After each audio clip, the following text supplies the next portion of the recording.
sobrang ganda. Talagang pino yung pagka white sand niya. Tapos sobrang linaw pa ng tubig. Talagang kitang-kita mo yung mga isda. So bago maligo, kumain muna tayo. Pero hindi makukumpleto kung di natin masusubukang maligo dito sa beach.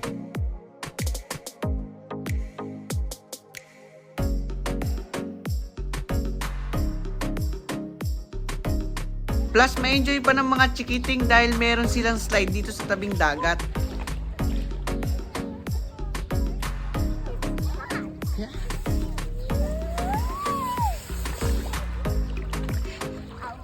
Sa loob ng resort, meron din silang restaurant. Sa kabilang side naman ng resort, meron another view deck. Para naman maligo sa swimming pool nila. Pero bago yan, mag-shower muna tayo.